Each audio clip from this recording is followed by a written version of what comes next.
The circular patch of dead grass was all that remained of the above-ground pool that had occupied Mike Donovan's backyard for the past 3 summers. Standing at his kitchen window with a mug of coffee warming his palms, he gazed at the flattened ring with a mixture of satisfaction and melancholy. The pool had been a pandemic purchase, a desperate attempt to create some semblance of summer normalcy when public pools had shuttered and travel plans had evaporated. But now, with his kids growing older and maintenance costs mounting, the decision to reclaim the yard space had been unanimous among the Donovan family.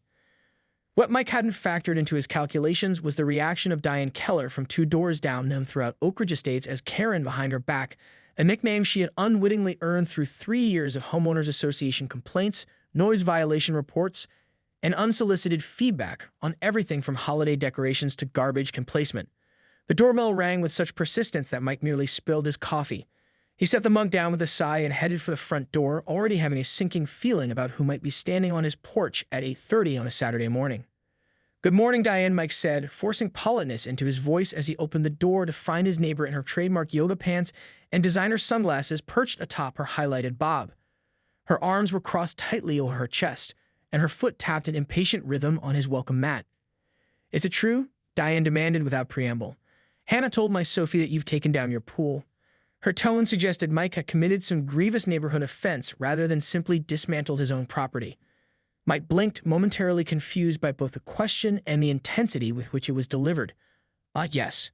We decided to take it down this year. The kids aren't using it as much, and honestly, the maintenance was."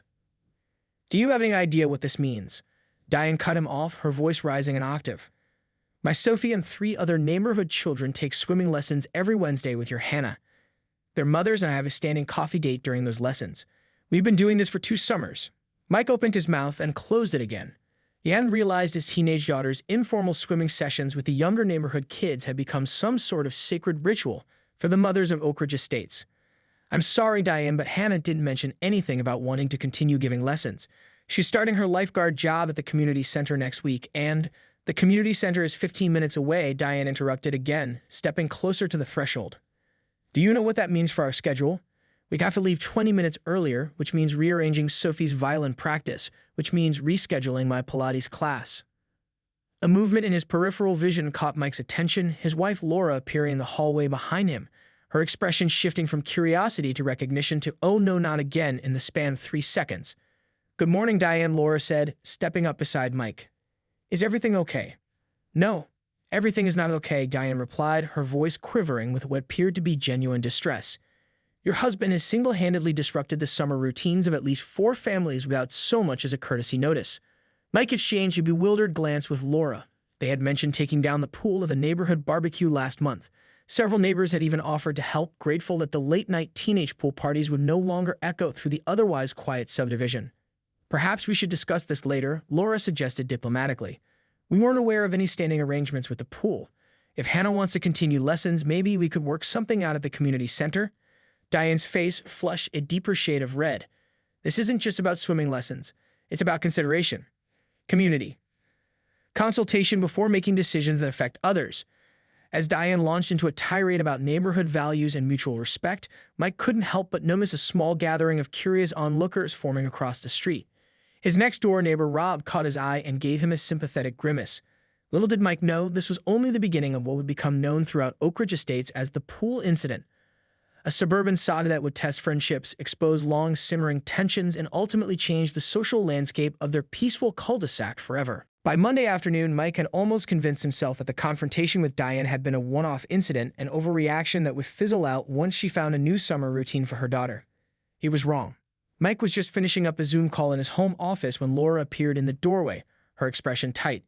She waited for him to end the meeting before speaking. "You need to see this," she said, handing him her phone. On the screen was the Oak Ridge Estates community Facebook page, a forum typically reserved for lost pet announcements and recommendations for reliable plumbers. Today, however, it featured a lengthy post from Diane Keller that had already accumulated 63 comments. Community ALERT. Access to swimming liaisons review KED. Without note I see. Read the headline. Below was a paragraph detailing how the Donovans had abruptly terminated a vital neighborhood resource and demonstrated blatant disregard for the children who depended on their pool for summer enrichment. "You've got to be kidding me," Mike muttered, scrolling through the comments. Some expressed sympathy for the affected families, while others questioned why anyone would feel entitled to access someone else's private property. A few neighbors had tagged Mike and Laura, attempting to pull them into the digital fray. "It gets worse," Laura said, taking back her phone to scroll further down. She started a petition to have the homeowner require us to reinstall the pool or pay for the affected family's memberships at the country club pool. Mike laughed incredulously. "She can't be serious. That's not even within the OWA's authority."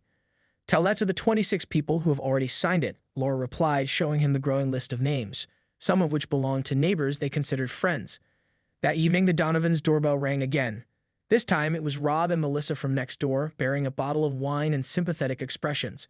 "We figured you might need this," Rob said, handing over the bottle as Mike invited them in. "The Facebook war has spread to the neighborhood email chain. Sides are being chosen." "This is ridiculous," Mike said as they settled in the living room. "We took down our own pool. How is this even an issue?"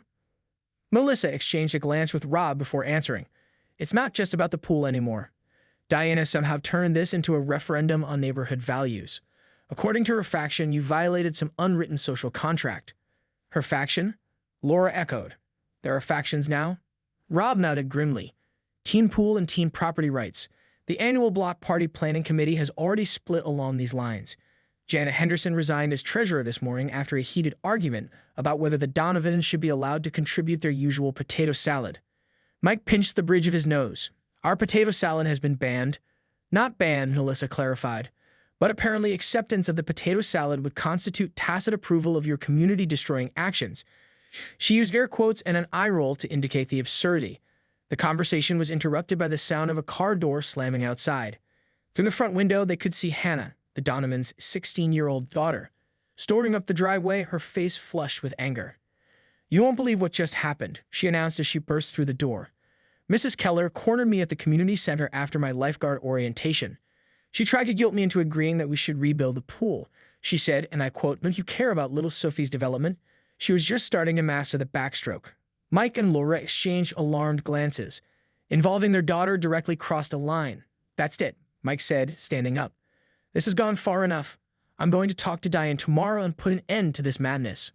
Rob placed a cautioning hand on his friend's arm. "You might want to hold off on that. Word is Diane's calling an emergency HOA meeting for Wednesday night. Apparently, she's found some obscure bylaw about maintaining neighborhood recreational assets that she thinks applies to your pool."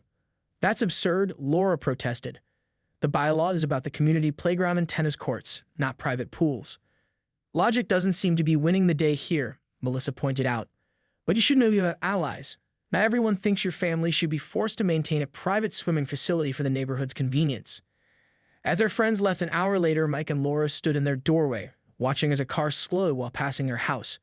The driver, whom they recognized as another neighbor from 2 streets over, actually craned her neck to stare at their property before speeding away. "Did she just rubberneck our yard?" Laura asked incredulously. "I think we become a tourist attraction," Mike replied dryly. "The house where the pool used to be." In their bedroom that night, they googled "HOA pool removal dispute" and "neighbor claiming right to private pool," finding surprisingly similar situations across the country. Mike even stumbled across a legal advice thread titled, "Can my neighbors force me to keep my pool?" with over 3,000 comments. How is this a common enough problem to have its own Reddit community? He wondered aloud. Laura, scrolling through the neighborhood email chain on her tablet, suddenly gasped. "Oh my God, Mike, Diane's just announced she's running for HOA president in the fall election." Her platform, protecting Oak Ridge Estate's shared resources and community values. Mike stared at the ceiling, wondering how removing a temporary above-ground pool had somehow cast him as the villain in his suburban power struggle.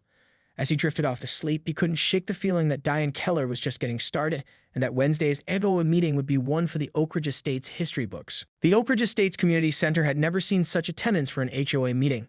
By 6:45 p.m. on Wednesday, 15 minutes before the scheduled start, the parking lot was full, and neighbors who typically exchanged nothing more than polite waves were now huddled in animated conversation groups. Mike and Laura arrived deliberately late, hoping to slip in unnoticed, but a hush fell over the room as they entered. "It's like we're on trial," Laura whispered as they found seats in the back row. "Order, order," called Bernard Wells, the current HOA president, a retired high school principal whose enthusiasm for Robert's Rules of Order was matched only by his collection of novelty bow ties. Tonight's featured tiny swimming pools. Mike wondered if it was a coincidence. We have an unprecedented number of attendees this evening, Bernard announced, adjusting his glasses. Our first agenda item comes from Diane Keller regarding what she has termed the pool situation at 47 Maple Drive. Diane approached the podium with the gravity of someone about to deliver a State of the Union address. She had prepared a PowerPoint presentation titled Community Assets, Rights and Responsibilities, complete with clip art of children swimming and graphs showing the supposed decline in property values when recreational features were removed from a neighborhood. For 2 summers, Diane began, her voice quavering with emotion. The pool at the Donovan residence served as more than just a private amenity. It became the heart of our community's summer activities. Children learned vital life skills there, parents forged friendships. Traditions were established. Mike fought the urge to point out that the vital life skills consisted of his daughter showing neighborhood kids how to float on pool noodles while the mothers drank rosé and gossiped, but Laura's warning squeeze of his hand kept him silent. The unilateral decision to remove this resource without community consultation represents more than just poor neighborly etiquette, Diane continued. It strikes at the very foundation of what makes Oak Ridge Estates special, our shared commitment to maintaining quality of life amenities. She clicked on her next slide, which featured a screenshot of Bylaw 7.3, Section B. While our founding documents may not explicitly address private pools, the spirit of the covenant is clear. Recreational assets, once established, should be maintained for the betterment of the community. Bernard cleared his throat. I believe that provision refers to the tennis courts and playground, Diane. Interpretation is everything, Bernard, Diane replied coolly, and I brought legal counsel to offer an alternative reading. To Mike's astonishment, Diane gestured to a man in a suit who stood up from the front row. This is my brother-in-law, Timothy Greaves, who practices real estate law in Springfield. Timothy offered a thin smile to the room. While I'm not officially representing the HOA, I've reviewed your bylaws and believe there's a case to be made that established recreational features, even on private property, can fall under community interest protection if they've been consistently made available for community use. A murmur rippled through the room. Mike felt his face growing hot with indignation. That's absurd, he called out, unable to contain himself any longer. We never made our pool available. My daughter gave a few informal swimming lessons to neighborhood kids. We never charged admission or invited the public. Yet you never denied access either, Timothy countered smoothly, establishing a pattern of community benefit. Several neighbors nodded in agreement while others looked uncomfortable. Are you suggesting, Laura asked incredulously, that because we were neighborly enough to let some kids use our pool occasionally, we've surrendered our right to decide what to do with our own backyard? Not surrendered, Diane interjected quickly, but entered into an implicit social contract that should, at minimum, require community consultation before termination. Before Mike could respond, Eleanor Richardson, an elderly resident who rarely attended meetings, took up shakily with the help of her cane. I've lived in this neighborhood for 43 years, she announced, her voice wavering but determined, and I've never heard such foolishness. When Harold and I took down our children's treehouse after they grew up, should we have consulted the neighborhood children who occasionally played in it? This is private property we're talking about. A chorus of hear erupted from one side of the room, while Diane's supporters exchanged disapproving glances. Bernard, looking increasingly uncomfortable with the direction of the meeting, attempted to regain control. Perhaps we should form a committee to study the broader implications of. I've prepared a petition, Diane interrupted, producing a thick stack of papers, signed by 38 residents who support either the reinstallation of the pool or financial compensation to affected families for alternative swimming arrangements. Financial compensation? Mike echoed in disbelief. For a pool we paid for, maintained, and can remove whenever we choose. The meeting devolved into chaos as neighbors began arguing amongst themselves. Mike noticed with dismay that some people they considered friends were firmly in Diane's camp, while others they barely knew were defending their property rights with unexpected passion. Bernard desperately banged his gavel, but the commotion only subsided when the double doors at the back of the room burst open dramatically. Hannah Donovan stood in the doorway, flanked by 5 teenagers in community center lifeguard uniforms. The room fell silent as she marched confidently to the front. Since my family's pool has apparently become public property, she announced, her voice clear and unwavering, I thought the community might want to hear from the swimming instructor at the center of this drama. Diane smiled triumphantly, clearly expecting Hannah to support her position. For the past 2 summers, Hannah continued, I taught neighborhood kids to swim because I love swimming and wanted to share that passion. But I was never running an official program or community service. It was just a fun summer activity that somehow, without my knowledge, turned into this weird entitlement thing for some parents. She turned to face Diane directly. Mrs. Keller, you've been telling people I'm devastated about the pool being gone, but actually, I suggested taking it down. I'm going to be teaching official lessons at the community center this summer, which is much safer, has better facilities, and pays me actual money instead of popsicles and compliments."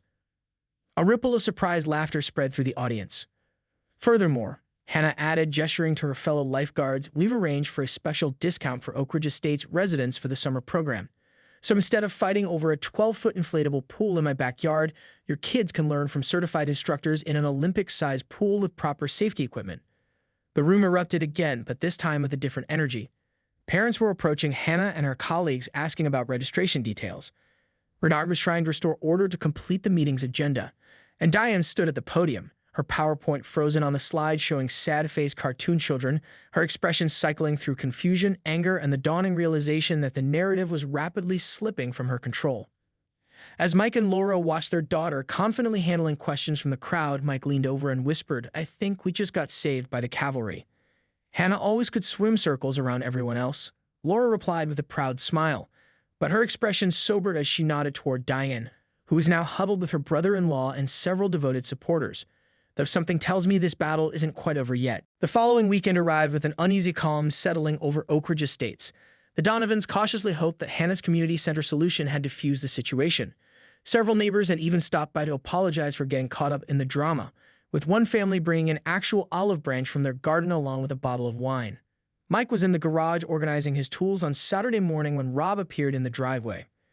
"You might want to see this," Rob said, a grimace on his face as he handed Mike his phone. Drone footage, posted 20 minutes ago on the neighborhood Facebook page. The video showed an aerial view of the Donovans' backyard, focusing on the circular dead patch of grass where the pool had been.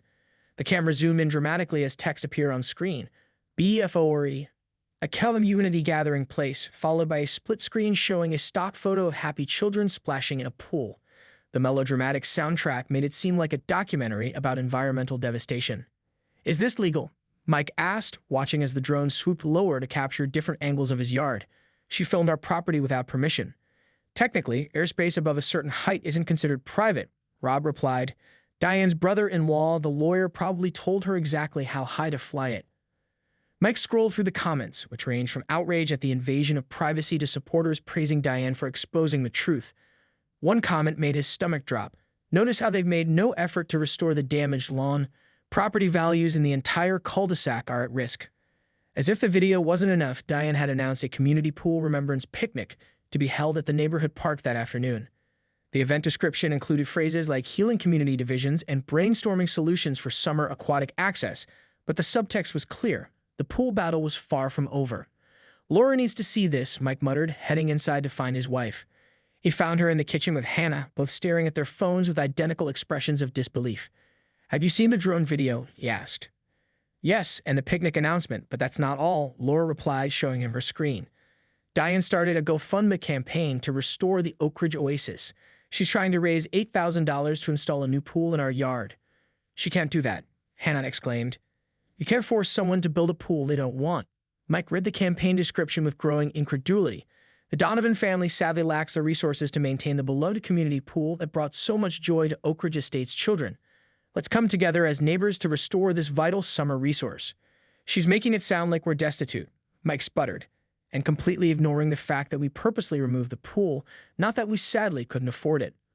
The doorbell rang, causing all three Donovans to freeze. After the past week, an unexpected visitor could mean anything from an apology gift to a petition delivery. It was Eleanor Richardson, the elderly neighbor who had defended them at the HOA meeting. She was accompanied by her husband George and their adult son, whom Mike recognized as a local news reporter.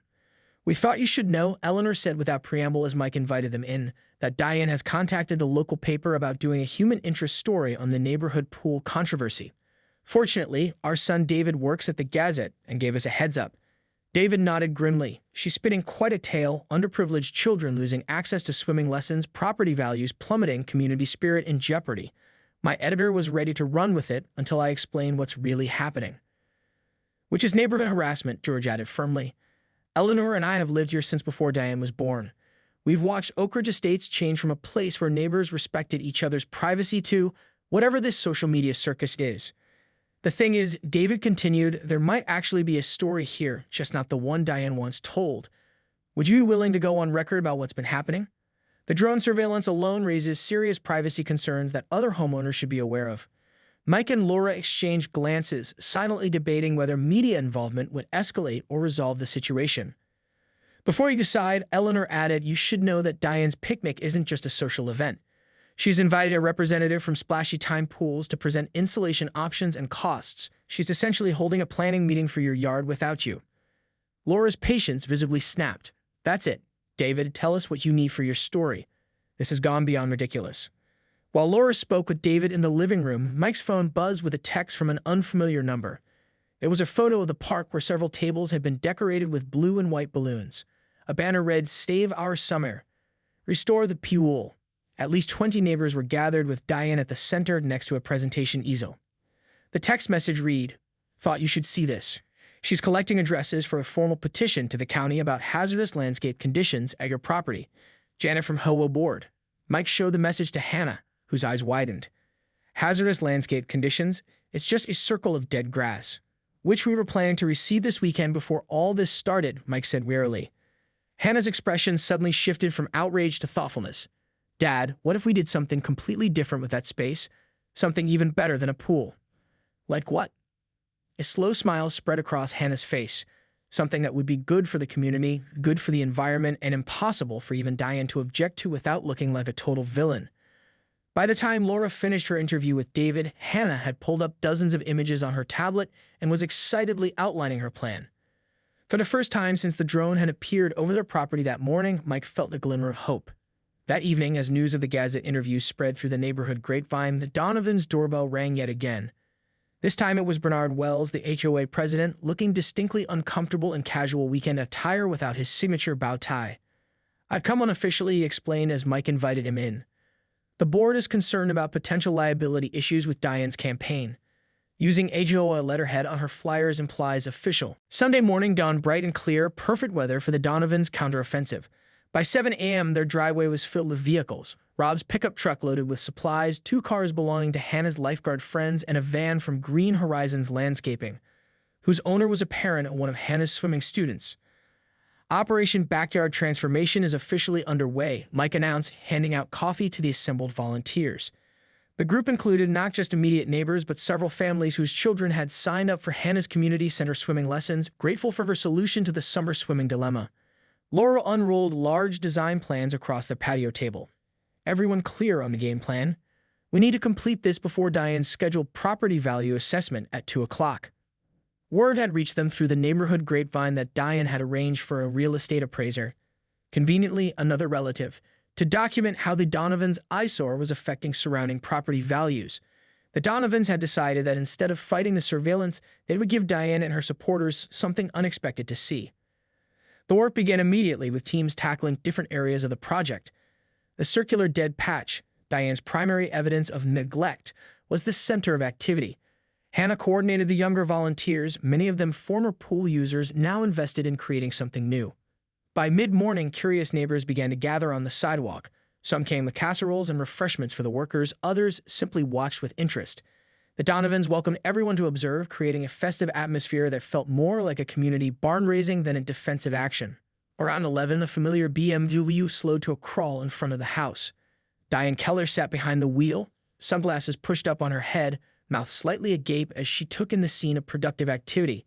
She pulled over and approached the yard cautiously, as if entering enemy territory. "What exactly is happening here?"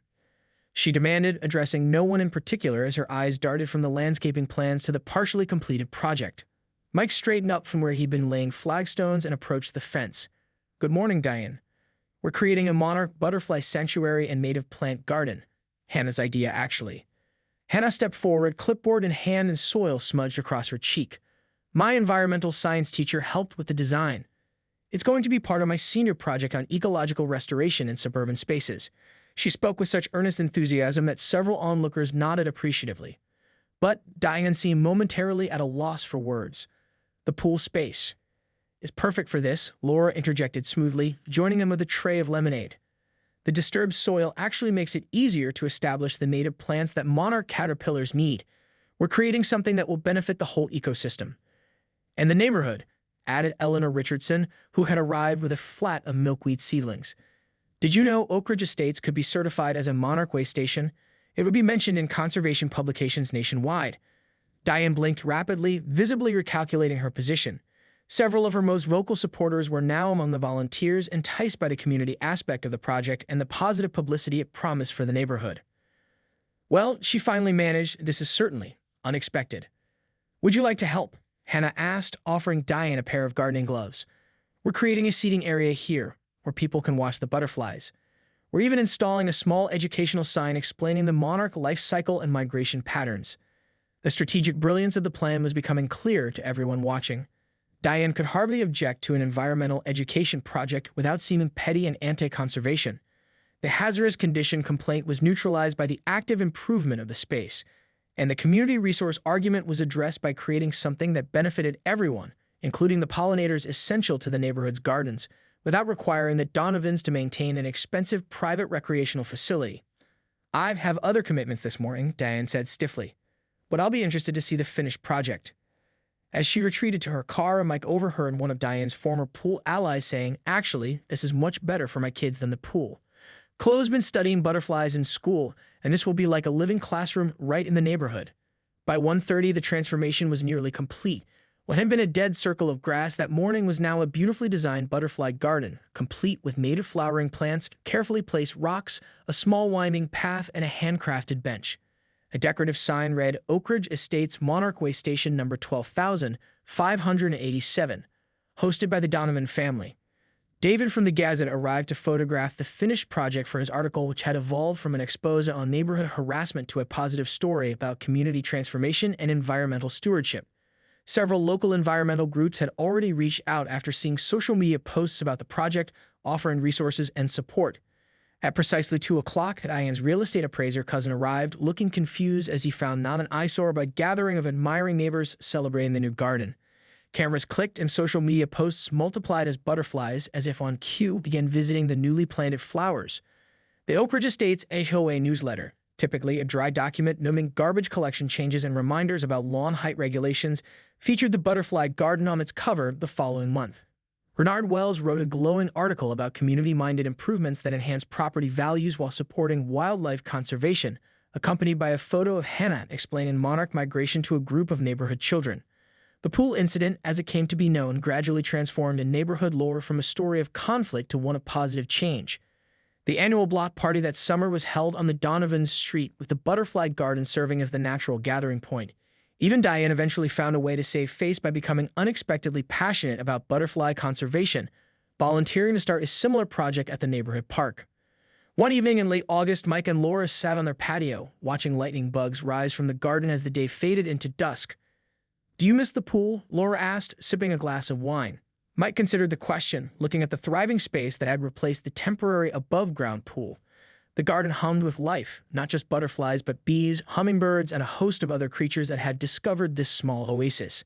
Neighborhood children regularly stopped by with their parents to check the progress of caterpillars on the milkweed plants. The space required less maintenance than the pool had, used no chemicals, and had become a source of genuine community pride. "Not for a second," he replied honestly. "Though I do miss the quiet anonymity of being just another house on the block."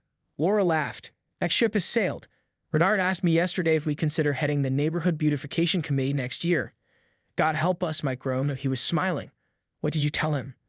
"I said we think about it," Laura replied, "but only if Diane agrees to be co-chair." Mike nearly choked on his drink. "You didn't?" "I did," Laura confirmed with a mischievous smile, "and she accepted. Said it would be an opportunity to combine our different perspectives for the greater good of Oak Ridge Estates." "Well," Mike said, raising his glass in a toast as another monarch butterfly drifted gracefully through their garden. "Here's to unexpected outcomes and the greater good."